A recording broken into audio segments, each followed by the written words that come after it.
Ish Pillay, welcome to the show. How are you today? I'm good, thanks. How are you? I'm very, very good. Excited to have you on the show. Excited to get to know you a bit better and excited to go through everything that we are prepared to discuss today. But before we do go into that, can you give the listeners a bit of context about who you are and what it is that you do? Yeah, so my name's Ish Pillay. I'm actually I work in marketing in tech sales specifically. So yeah, I deal a lot with the advertising space, all the ads you see on Instagram, Facebook, and things like that. That's where I kind of come in. So yeah, that's my background. Amazing. How long have you been doing that for? So I started that around 2018. I've always kind of been in the advertising space, working agency side in marketing, and then I moved into platform side, so working for like the big tech platforms around 2019 or so. So yeah, kind of 2019 been kind of platform side. Amazing. I'm sure you're seeing a lot of changes. That industry seems to be moving very, very fast. So I can imagine it's exciting as well as kind of like overwhelming, but in a good way, no? Like to see the changes that are happening, but also to have to keep up with that in the process. I was talking to someone yesterday on the show about her career in the corporate world. She took 11 years off. And I was like, how did you come back into the corporate world essentially, having taken 11 years when so much would have changed? I can imagine like the world of marketing, like if you took some time off in the early 2000s and came back and social media had just gone from not existing at all to being everything that anyone's talking about, it must be a mind-blowing change. So yeah, I can imagine there's a lot of changes as a fast-paced industry, right? Yeah, it's hugely fast paced. I think especially with obviously the AI investments that everyone's talking about, it's kind of really accelerated things. And yeah, it's one that's hard to keep on top of and hard to keep yourself updated on with all the things that are coming out and changing. But yeah, it's exciting as well. I love kind of being involved in that space and yeah, working with brands and advertisers and things like that. It's what I love. So yeah, I enjoy it a lot. So I'm particularly interested to dive deeper and like go beneath the surface. Obviously, on the outside looking in, it's very easy to see a person and their makeup and the face that they present to the world essentially and think that, everything is sunshines and roses and, they were able to find exactly what they were made to do on this world and everything along those lines without any challenge whatsoever. But as we generally know, is once you start to peel back the layers and you start to look behind the curtain, there's more than what meets the eye. So I'm curious, was the journey kind of always so easy in terms of the transition into the career that you knew you wanted to do, the way that you are carrying yourself today, or was there some challenges along the way? No, I think just like a lot of people, I think there's always kind of challenges along the way, and my case is certainly the same in that sense. I think I probably from a very young age and definitely kind of when it goes back to kind of my kind of cultural background and family and stuff, it's academia has always been a big focus, and I think it's always been that or nothing. So there's definitely been some like added stress, particularly growing up around, what is it that I want to forge a career in? What is it that I want to, really, really kind of make a name for myself in? And I kind of struggled with that earlier on. I didn't really know where I wanted to go, struggled to find my way in things. I didn't do too well educationally. So that was an early hindrance that I had and an early kind of stumbling block and kind of navigating that was difficult. So yeah, definitely kind of had my challenges growing up and finding out what I wanted to do and being completely transparent. I kind of fell in to the marketing space and got quite fortunate in that aspect in the sense that, I came out of uni, still didn't know what I wanted to do and ended up kind of just applying to a whole bunch of different jobs and found something in marketing as a starting point, which I didn't know nothing about, but then learned to kind of love it, learned to kind of find out more about it and develop a passion for what I do. So, it wasn't something that I always dreamed of doing, but I kind of discovered a passion for it and discovered something that I was good at. So yeah, definitely kind of had some challenges along the way, which I think everyone kind of encounters. And yeah, managed to kind of forge my way with kind of the path that I found. Yeah, absolutely. I'm particularly interested about that transition. I look back on when I was in school and when I was much younger, and we obviously grew up in the same country, so we probably experienced a lot of the same thing, I think, in a similar era as well. And I look back and I think, wow, the age in which you need to start to decide what you want to do with your life is incredibly young. And I think most of us barely know how to, do our own washing up, let alone like choose what we want to do for almost the remainder of our life, or at least the best, realistically, we are going to go through different seasons in life, but our 20s are quite valuable and our 30s, especially in terms of what's going to make our career, right? If we're looking at retiring at like late 50s, early 60s, like that's kind of the prime couple of decades. Obviously, the more experience you get and everything along those lines, you're probably going to be working quite at your peak in 40s and 50s, but then also you've got family and other things to juggle, other priorities as well. But there's a lot there in those 20 and 30s that we want to make the most of. But at the same time, we're having to make a decision so early. What's your take on having to make that decision when you just turned 16, or you just like get into the end of secondary school and everyone's asking what you want to do with your life and you don't even know what you want for breakfast tomorrow? Yeah, it's definitely a tricky one. It's one that I've shared kind of with my friends and family as well, in that it is such a young age to be deciding what we want to do at that time. And so many people that I know that I speak to today, and I say, if you could go back now and do things differently, would you still do the same course or take the same, and so many of them will come back to me and say, actually, I'd do a different course, or actually I wouldn't have done that. And it's hard, right? Because I think on one hand, I think there's the element of it doesn't really matter so much what you do at that age. I think that at that time we put so much emphasis on like what degree do I want to do and what courses do I want to take. And at that time it seemed so important. But I think now when I look back, I realize actually I could have probably done any kind of degree and still ended up in what I do now. It wasn't that pivotal. Of course, if we're like looking to get into things like law and medicine and things like that, okay, there's more of a direct route. But I think yeah, we shouldn't put so much of an emphasis on just what it is that we do at that age.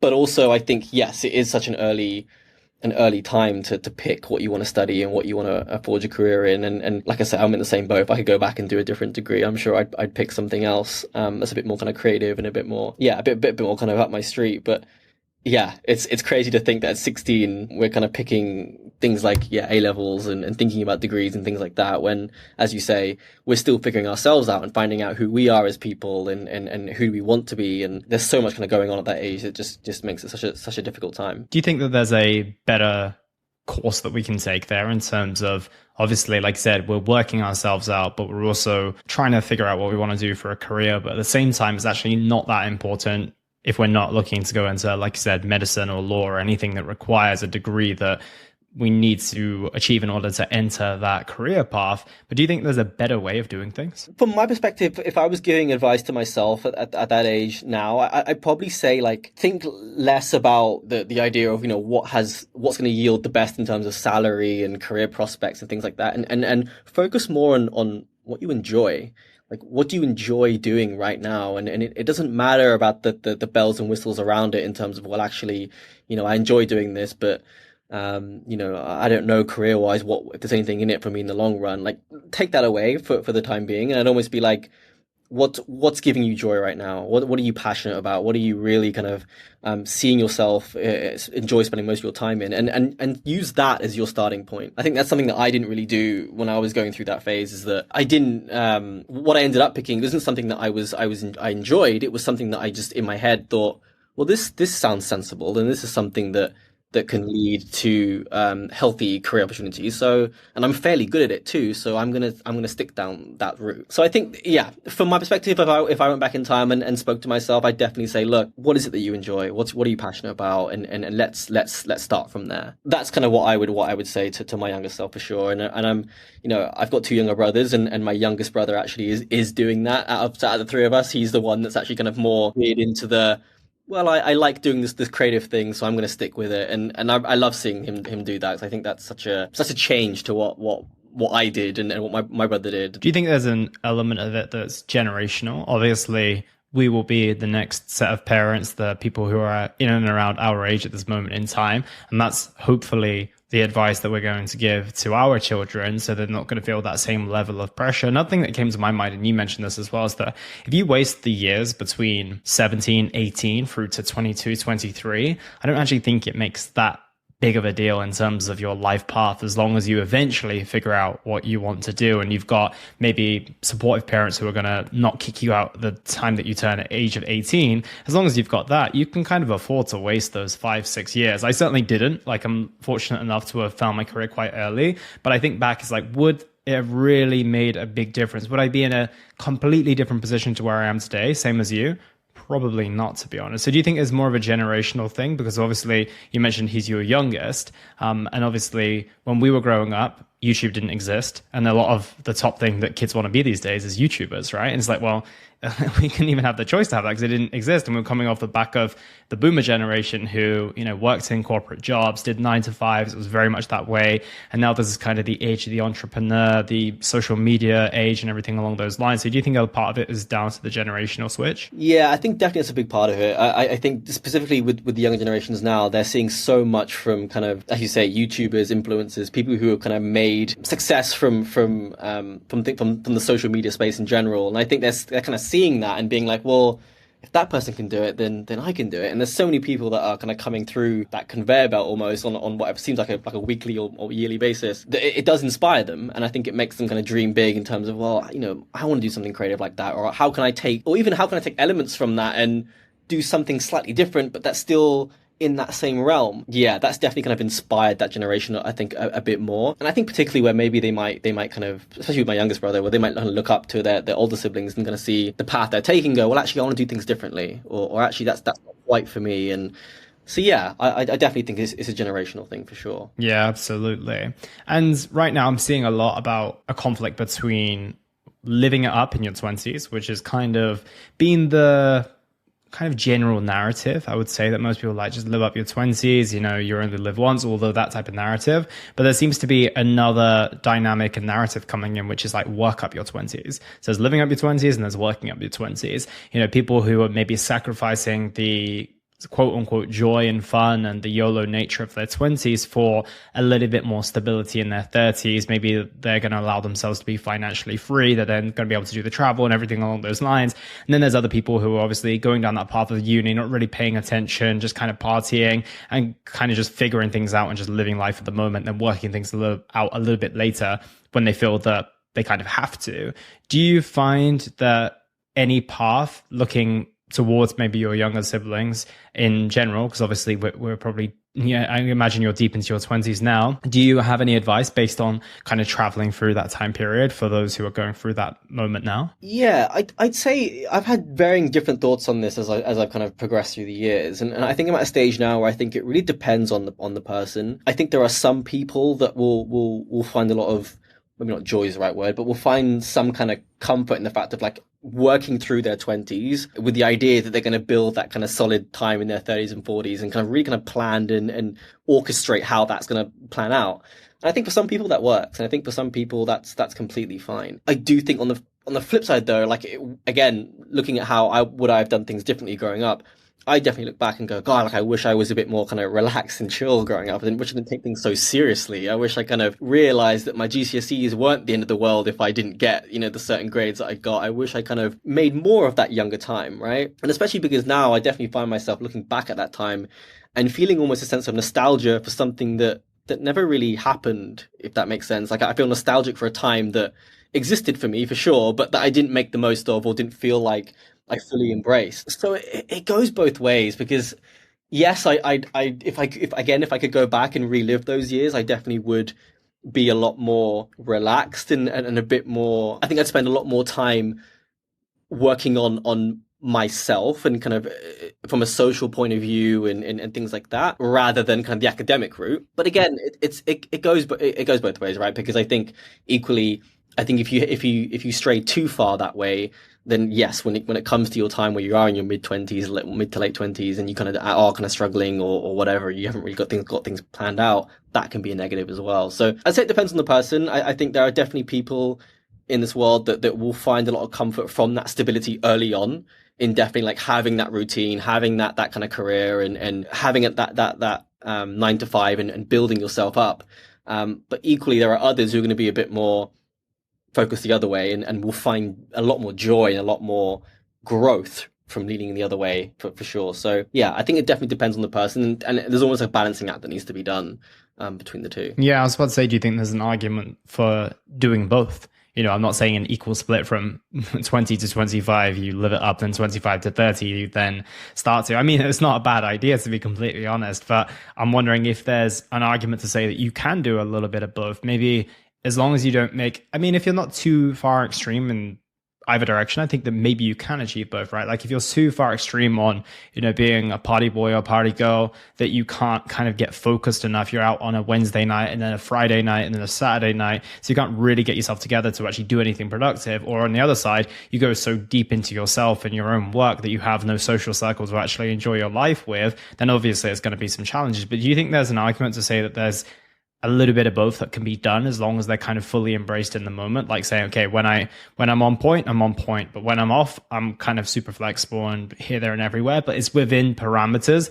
that don't influence each other too much. I'm kind of hesitating to say it because I do think that in some ways they might end up kind of bleeding into each other, but I'm keen to get your take on that. Yeah, I think it's important. I think for me, it's understanding kind of what is the reason that someone might sway one way or the other, right? So for me, when I look back, one of the big reasons why I kind of stayed away from kind of the social kind of growth and embracing that kind of part was definitely around the kind of social anxiety and struggles that I had around meeting people and things like that early on. So almost like as a defense mechanism, it's right. Well, I'll just default to focusing on the academia and, because that's more comfortable for me.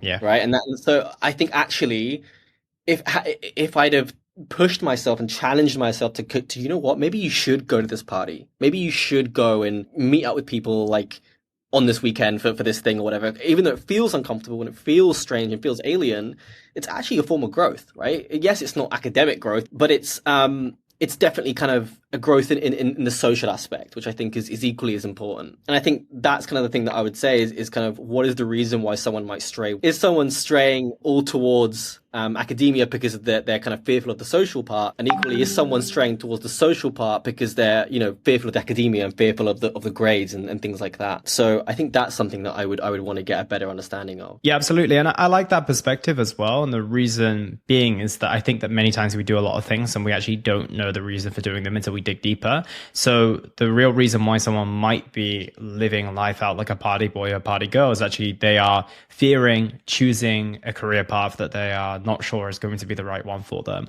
or they're struggling a little bit with their studies and everything along those lines. So the same way that you leaning into your academia was actually the comfort zone when everyone would have thought, Ish is doing a great job with his studies, but actually Ish is actually hiding from his social responsibilities and growing in that perspective. But because if we place so much of a spotlight on the studies when we're younger, you actually get the favorable part for that. But at the same time, once you start to grow older and then you probably went out into the world and tried to start socializing with your colleagues and your friends and everything along those lines, that's where you might have thought, oh, wow, maybe it didn't work out for me as well. Like you said, it's a different type of growth. So I think that's really interesting as well, is that if you are leaning towards one of those more than the other and you find yourself a little bit imbalanced, is it genuinely because you enjoy it, or is it because of you're maybe hiding away from things that you would have to face if you went down the other route, right? And I think at that young age, I think it more is that it is that more often than not, right? I think at that age we tend to, well, again, my feeling is that we're more likely to shy away from things that are more challenging, and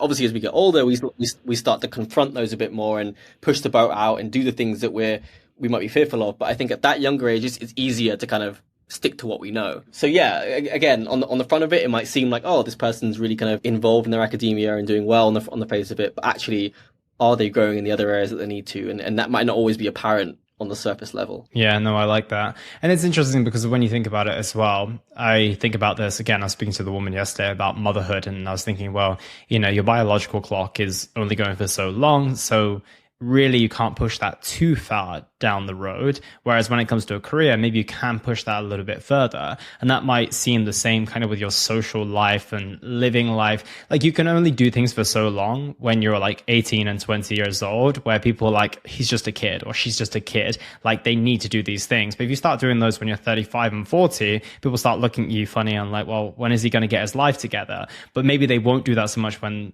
you're in your 20s. And maybe there is a little bit of an argument to saying, okay, try and do a little bit of both, but maybe lean more in the direction of socializing, going a little bit crazy, taking those risks and everything along those lines. Because when you do have responsibilities and you are in the world where, you have to show up for your work, or you're an entrepreneur, so it actually means a lot for you to get up in the morning and get your work done. You have a family, you have other commitments, etc. It might not be so easy to do those things, but it will be easy for you to commit to your work, commit to your career path or your entrepreneurial pursuits as well. So maybe there's an argument to say, maybe try and land 60, 70% in that social exploring and getting to know yourself and what you do and don't like. And then about 30 to 40% in more in the serious stuff. So you're trying to lay down some foundations. I think that's maybe a fair take, given the fact that, like I said, if you're doing that in your 30s and 40s, people are going to be looking at you more like you're having a midlife crisis versus it's just something that kids do, if you know what I mean. Yeah, 100%. And I think one of the challenges around that, I think for me is that when it comes to the academia side, I think we're given so many kind of frameworks and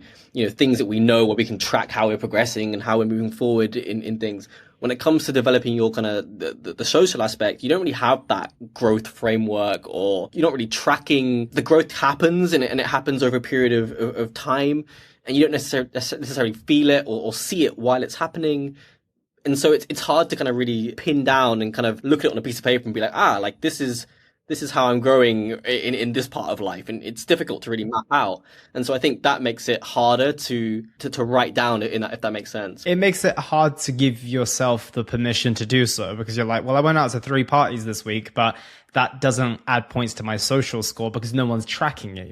There's no measurable metric. But to a degree, if you went out and you conversated with some people within your circle that you were a little bit nervous about, or you went and asked out a girl, for example, like those things are adding to your confidence and your life experiences and everything along those lines. But no one's tracking that by saying that you get a B+ or an A- in your social scores. So yeah, it's a little harder to quantify and also justify and give yourself permission, right? So it's an interesting one. No, I like that take. And another big thing we obviously go through during the decade of our 20s and navigating that position of our life from kind of childhood to adulthood is relationships as well. What are some of the big things that you reflect on looking back at your relationships in terms of things that maybe you didn't do so well and things that maybe you did do well and you would like to share and give the wisdom to people and maybe even your brothers and everything along those lines moving forward? I think for me, and this is something that I've going through what I've been through and looking back at previous relationships and friendships and things like that, I definitely find that I'm someone that historically has become quite attached to people. When I'm in relationships or form very close bonds with people, and will often kind of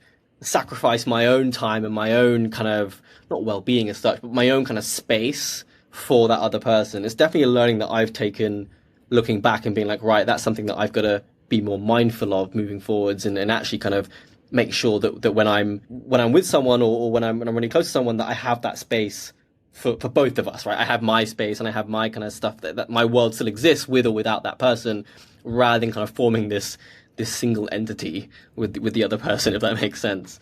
So I think looking back, that's something that I think is a learning that I've taken from that. I think particularly when those relationships or connections do come to an end, you do then kind of, it is harder to kind of then revert back to what you are and who you are and what you're about, when for so long you've kind of become this one person with someone else. So I think it helps with that part of it as well. And I think, I think those learnings are always important. I think that as we kind of progress through, it's good to have those learnings because it means that we evolve and we grow and we continue to find out what works for us and what doesn't. But that's definitely something that I've taken as a key learning for me. And then I think, another thing that I've kind of really valued, or one thing that I found that I've really valued from relationships and connection, the things that's worked well, is that communication, right? That transparency, that communication. That's something that I've always found to be really, really important. I think perhaps again tied back to my attachment style, which I think might be an anxious attachment style, I think. And so that transparency, that communication is really kind of valuable to me. Again, that is something that I see as a I think when I feel like I'm in a safe environment to be able to be communicative and transparent, then that's a huge kind of green flag. Absolutely, because it makes more sense as well. If you let that person know that that's within your makeup and your mentality, and you're self-aware about that, and you decide whether you want to keep that as part of your personality traits or if you want to work on that. It's kind of, me and my wife have this conversation all the time in the sense of like, okay, your trauma is your trauma and my trauma is my trauma. It's your responsibility and it's my responsibility to heal our individual trauma, but it's also my responsibility as your partner not to trigger you. But it doesn't make it my responsibility for you to heal that. So it's the same as kind of the anxious attachment type in that sense, right? Like if someone's not giving you what they need, what you need, I should say, it's not really fully their responsibility because that comes from you, but it's also their responsibility not to be super, super distant, knowing that that's going to trigger you, if you know what I mean. So I think that once you start to understand things and you can communicate like that, it makes such a big difference to relationships. Like, this is probably the biggest learning that people can take, is like, once they understand that their responsibilities are theirs and not anyone else's, then things change massively, right? Yeah, 100%. And I think the first step in a lot of this obviously is that self-awareness around what makes you tick and what you're about to begin with. You know, I'd be interested to know how many people can fully really understand themselves and know how they work and how they operate. But I think that's the first part. I think when you're really self-aware and you understand what you're about and how you tick, I think that already is such a huge step into having more successful relationships and connections to people, because then you go into that being like, this is me and this is kind of how I work, and this is what how you can help that, and how I can help you, and like I said, that works so well. And also, you're on the path of personal growth and improvement, right? There's nothing worse than being self-aware and not doing anything about it. It's better off being naive, to be completely honest, right? Because at least you're not then taunted by the version of yourself that you could be, or you're not so aware of the glaring shortcomings that you have. And at least when you're naive, they're someone else's fault, or they're the world's fault, or they're your parents' fault, or they're whatever's fault. Whereas when you're self-aware, they're only your fault. So if you're not doing anything about it, I couldn't think of a worse place to be as well. So obviously you've touched on the word and the phrase self-awareness. When did your journey start with self-awareness? Because again, thinking of the generation that I'm living in, I did not hear that word as I was growing up. I didn't hear that word in my teens either. I think I only really discovered self-awareness in my early 20s. So when did that come about for you? Yeah, I think being truthful, I think I remember being really self-aware from quite a young age. And I think a lot of that was because I spent, not in a bad way, but like I've spent a large part of time like growing up on my own. And I think that has helped me in the sense of, it's been good in the sense of it's made me kind of really reflect inwards and think about, when you're on your own, you can be within your thoughts, within your mind, and you can kind of reflect and understand, like I said, understand how you work and how you operate. And so maybe at a young age, I was self-aware, but didn't know at the time that's the term that it was, and that's what I was. As I've grown up and as I kind of become more sociable and kind of worked on myself in those ways, I have found myself to be more more self-aware when I am in social settings, and when I am kind of looking back at moments and things that have happened and things like that. So I'd say more so within the last like definitely a lot more within the past like 2 years or so, where I started therapy as well, which I found really, really helpful. Just having someone to bounce ideas off and talk to, and that was a new experience for me, and found that very helpful. So definitely, since I was young, I think I've always had some level of self-awareness and lent into that. But then definitely within the last 2 years, I've actually tried to actually kind of lean on it a bit more and actually unpack and unravel what exactly I'm reflecting on, particularly with other people as well. You mentioned that therapy journey as well.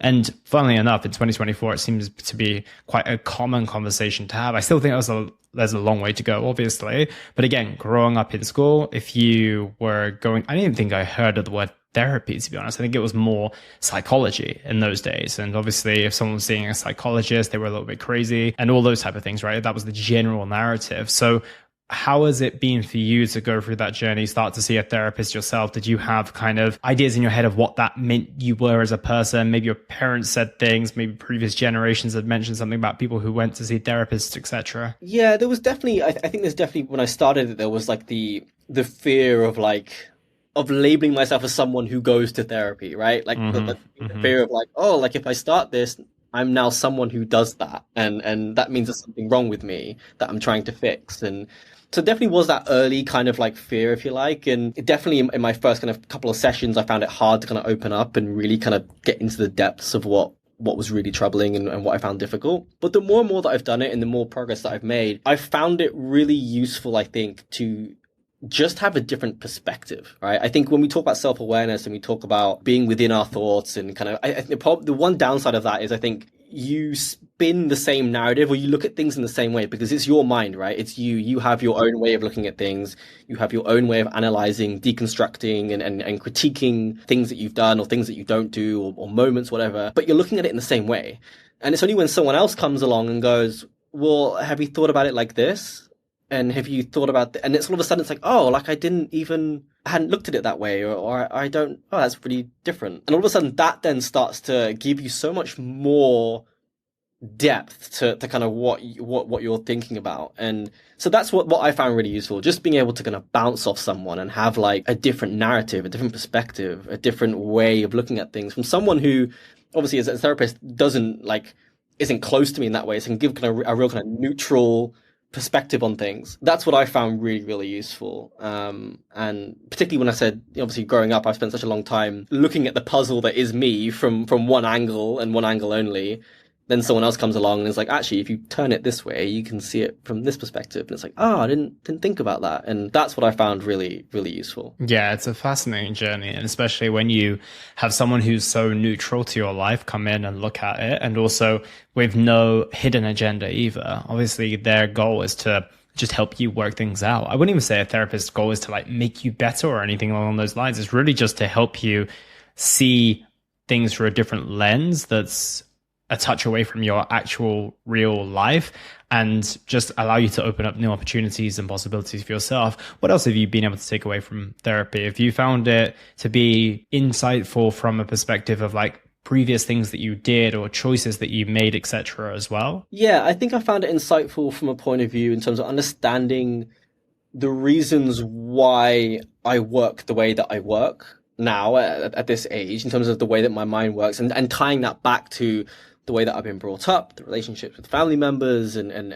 those kind of early experiences, and just understanding how they really shape you as a person today. So that's been really, really insightful in understanding that. And it's not so much you can do to kind of change that in a way. I think that you can kind of be aware of the reasons why you might kind of respond to certain situations and do things with it you do because of early experiences. But it becomes very hard to change when they become so ingrained in part of like core beliefs. But I think once you're aware of it, you can start to question them. And when you notice yourself, leaning into maybe more negative traits, you can be aware of it, like, I know that I'm thinking this way because of this. And I know that that's triggering this. And so you're aware of it. You can see it and you can understand why your mind has made those connections. And that I found definitely, very, very useful. For me, I would say that's changing the situation though, no? Like if you're changing your response and you're identifying where it comes from, the only missing piece is that if that keeps coming up and that link remains strong, the only thing you then have to do is recontextualize why you're reacting that way, right? Let's say that someone had like a parent who was never present and you thought that was everything to do with you because of, as children, we usually take things very, very personally. And then actually you recontextualize that because of, you go and ask your parent why they weren't present. And then they say it's everything to do with themselves and nothing to do with you. Then, you could actually then change it. Like, I think that, yeah, like you mentioned, a lot of things are stuck into our core beliefs. But then once we're aware of those things, then we have the choice of whether we want to carry those forward or not, right? No, of course.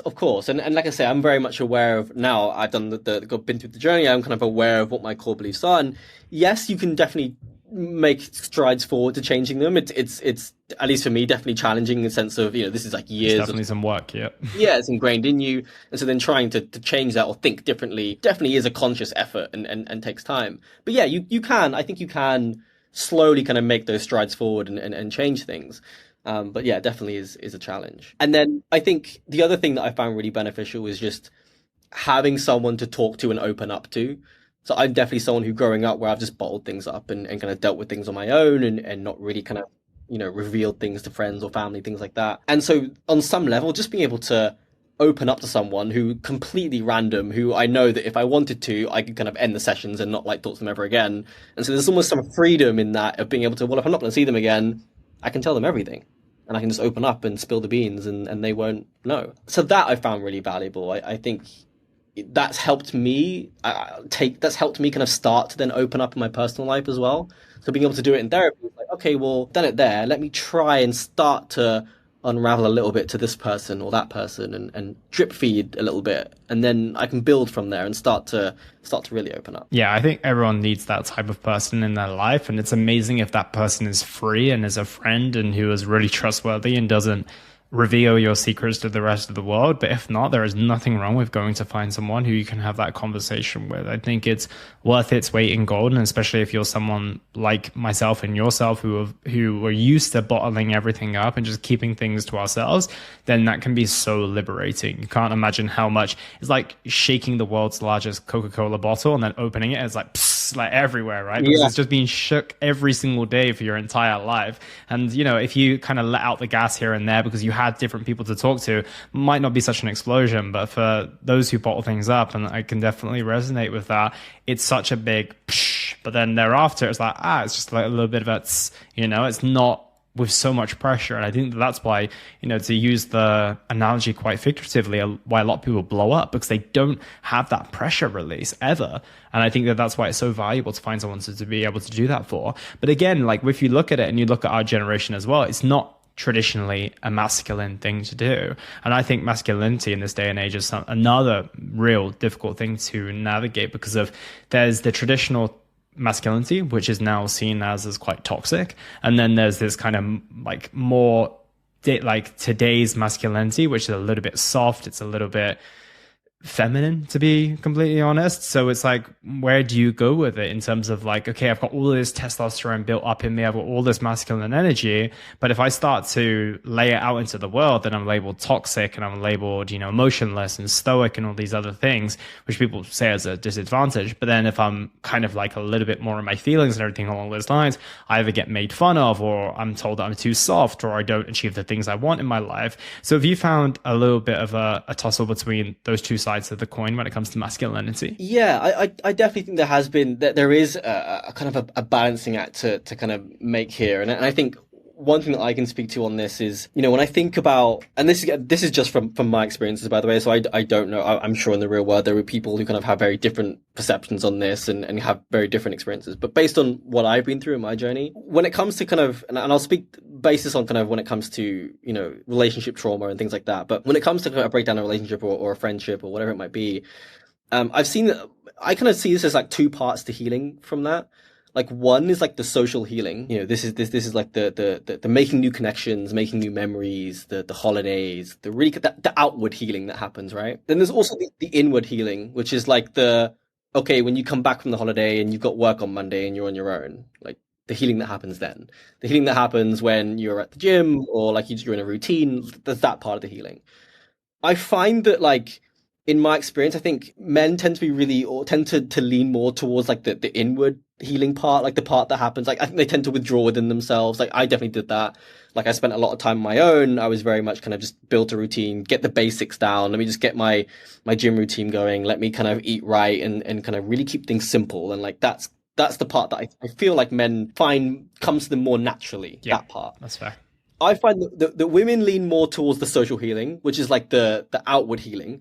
They flock to each other and they might kind of build new experiences and memories and things like that, and really kind of pull together in like strength in numbers almost, which I think again, and both has pros and cons. Like as a guy, like when I look back at what I went through, I look at it and go like, I wish I had some of that social healing. Like I could have done with some of that. That would have been nice to have like some people around me that really kind of pulled together and helped me. And I wish I actually did more kind of traveling and things like that to help my journey. But equally, I think there's a lot that can be taken from the healing that happens when you're on your own, which is quite lonesome and can be challenging in its own way. So yeah, definitely from like a masculinity point of view, I did lean more towards like the inward healing, but I look at it and go, God, like I wish I had like some like parties and like I wish I had like more ways to kind of overwrite bad memories with new ones and create new connections and things like that.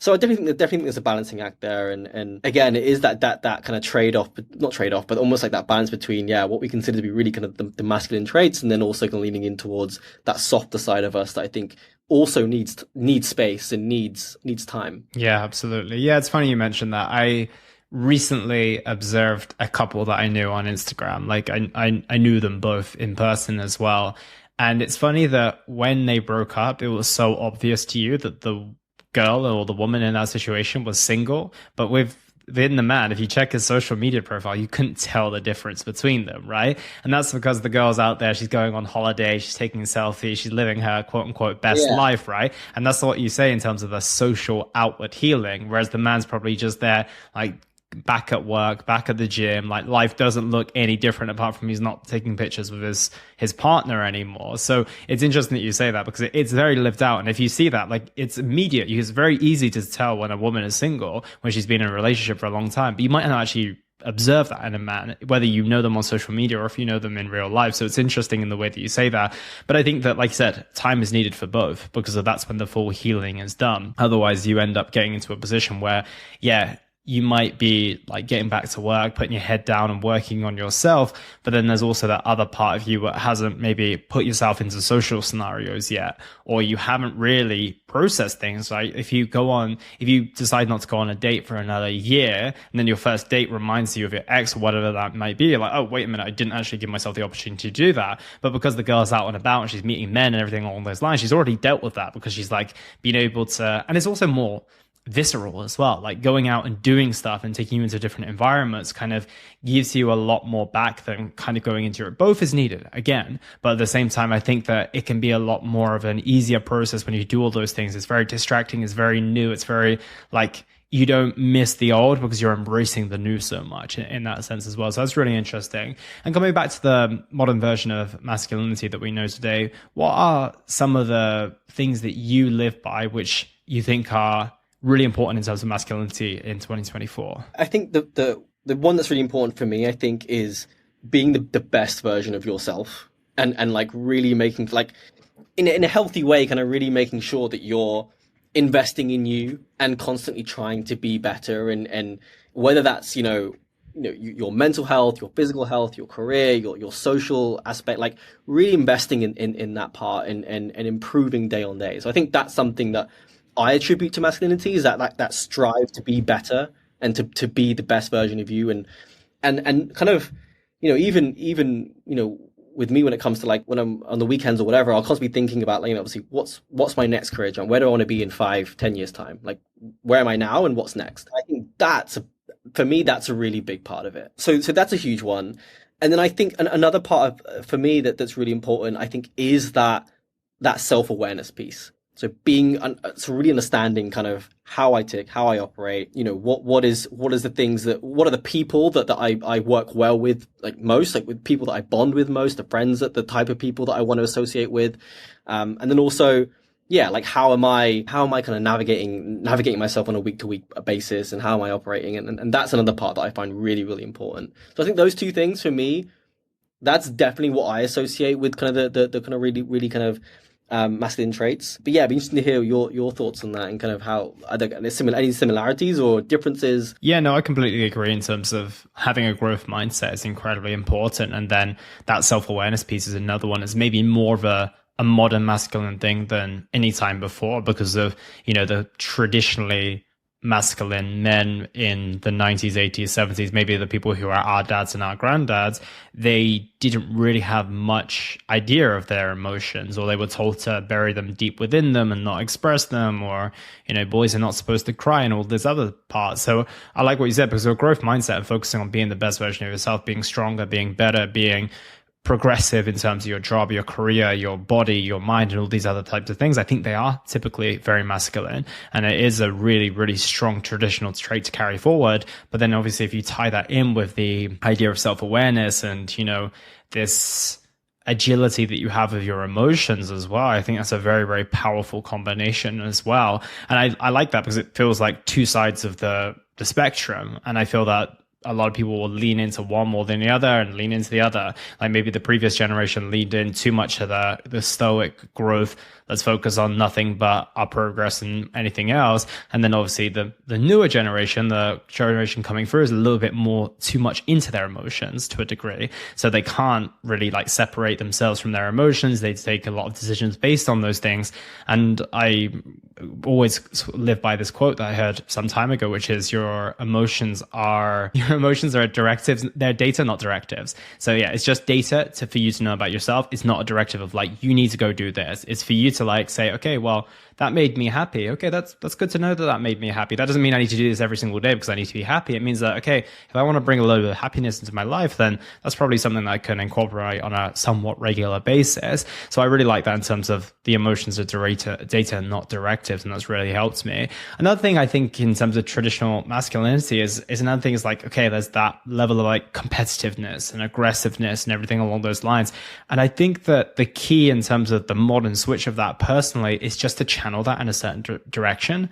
And I think that there's nothing wrong with being aggressive. There's nothing wrong with being competitive. There's nothing wrong with wanting to be on top, as long as it's got a healthy direction to be like channeled into. Because I think that that's maybe where it's gotten that trait of being toxic, because if you are aggressive towards people and women specifically, then it's not going to be such a productive trait. And the same with you're competitive and you want to win and you don't mind stepping on people along the way, then again, it's not something that someone who's emotionally intelligent does. So I think that that's another thing that comes to my mind, is that I like the fact that a lot of young men are like, okay, I feel this competitiveness, I feel this aggression, and it feels like it's a part within me, but everyone's telling me to squish it inside because it's not appropriate for the world that we live in. And I think less about squashing it is more about like, where can you put it? Can you put it into a sport? Can you put it into your work? Can you put it into your personal growth? Can you put it into your gym routine?